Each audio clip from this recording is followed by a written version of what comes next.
This is the drill sequence for CeraRoot 34, starting with initial drill 2.3, 2.8, 3.5, and then countersink either 14 or 34 with orange color or violet color. We can use the initial drill to make a mark on the crest of the bone where we think it's the center of the implant placement. So we are going to use this drill to check the direction of the drilling and make sure we are always inside bone structure.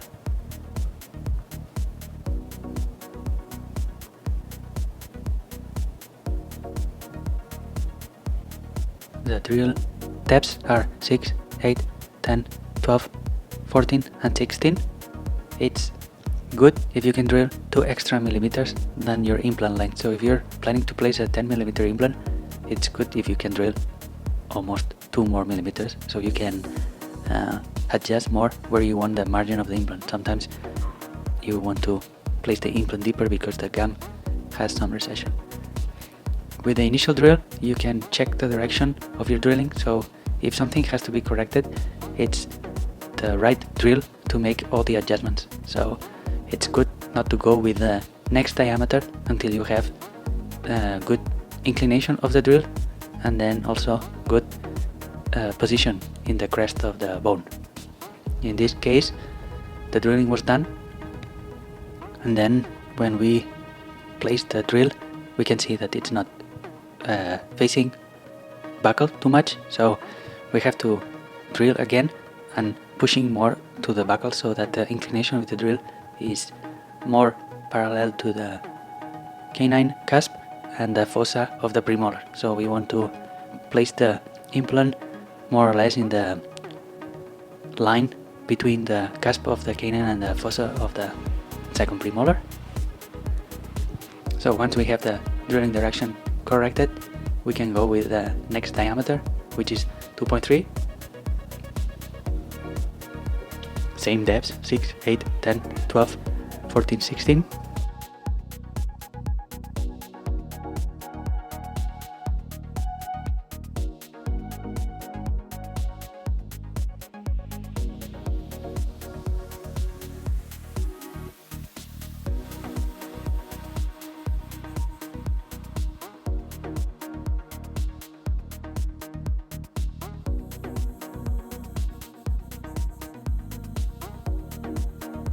So we're drilling to 12 millimeters to place a 10 millimeter implant. If you have the sinus, you have to drill to the sinus floor and then do a sinus bump. So every time check the direction of the drill and see if you are following the same incisal edge of the canine and the fossa of the premolar. If you are in line, then this is the right implant direction.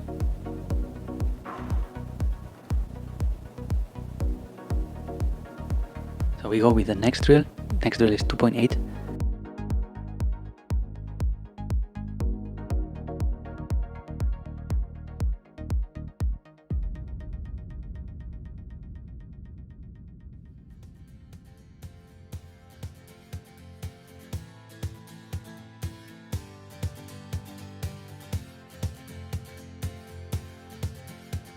It's good to check the inclination of the drill before going to the next drill.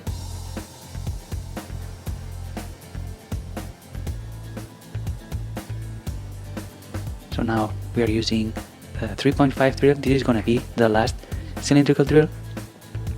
We can drill at a very slow speed, and we can even collect bone particles and use them if we have a thread of an implant exposed. So very slow speed, no irrigation if you want, or between 800 and 1200 RPM.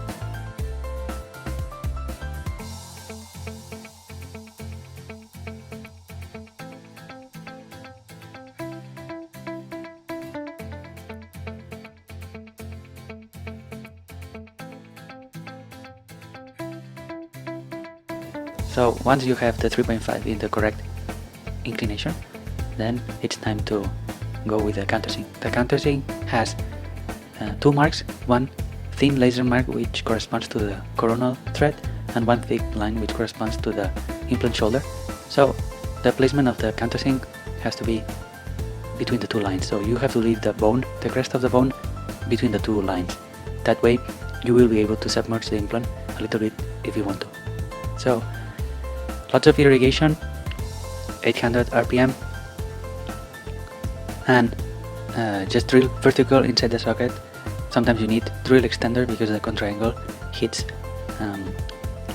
the neighboring teeth. So remove the countersink from the contraangle, place it into the mouth and see how the countersink looks like. If you see the thick laser line supragingival, you can drill deeper, so you can control more of the shoulder. You have 4 different lengths for the premolar: 8, 10, 12, 14.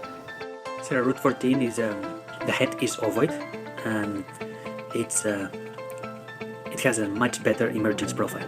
So CeraRoot 14, it's a press fit implant instead of a screw in. It's a press fit, and of course this is a cylindrical type of osteotomy. And now if we want to change and we want to take a look at how the socket is supposed to look like if we are using a press fit implant, is we're gonna switch the cylindrical shape and we're gonna make it more ovoid. So the way we do is, we, instead of drilling vertical, we're gonna make a very aggressive 45-degree inclination to make the osteotomy more ovoid, but just the cortical. We don't need to make it ovoid all the way. So just the crest, we're gonna reduce the crest, both sides, not just buccal but also palatal. So when we do this, we're creating an entrance of the implant more ovoid instead of cylindrical. This is how it would come assembled, and then we would go directly into the socket and we would push inside instead of screwing in, because this is a press fit. We would push inside the socket, and before letting go the silicone, it's important to see that none of the threads before tapping are visible. If we have the implant showing 2, 3, 4 threads and it's not going deeper, then we have to do more osteotomy. Otherwise we're gonna have to tap too much. So just make sure that when you do the osteotomy, all your threads are covered and you just have to push part of the transgingival portion into the bone. So what you do is you push down without screwing in, so push down, and then you either push buccal or palatal. So this is the way the implant more or less should look like before doing any tapping.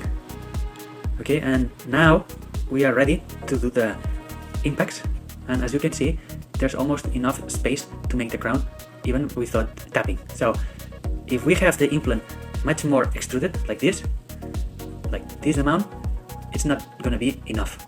We're gonna have to tap too much and the implant won't go in. So this is the way the implant has to look before tapping in. Okay, so we're gonna use the mallet and the impacting tool. Okay, so we make sure that the head of the implant is well aligned with the other teeth.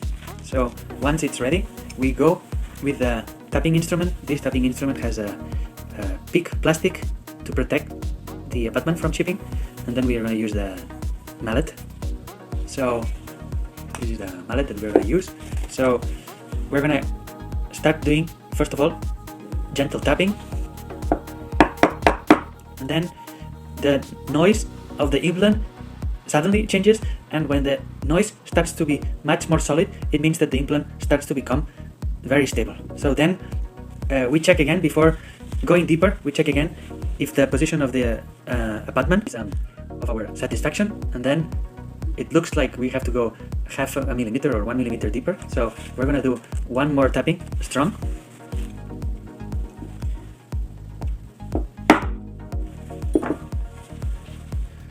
And this is how the premolar press fit looks like. So now the implant is very stable, and if for some reason you would have to remove the implant for deeper placement or any other change in your implant position, you would have to use a forceps, and you would grab a forceps without, so the two tips of the forceps should be really small, and you would grab the implant from this area instead of the abutment, and you would perform small micro rotations until the implant comes out, just like if it was the root of a tooth. So when you have done this, the correct osteotomy, this is how the implant look like when all the tapping is done.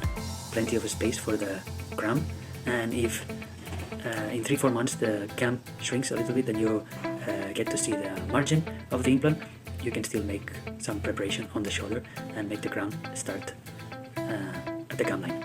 But this implant performs really nice when it's not placed too deep. So sometimes it's better to prep the antagonist instead of placing the implant too deep.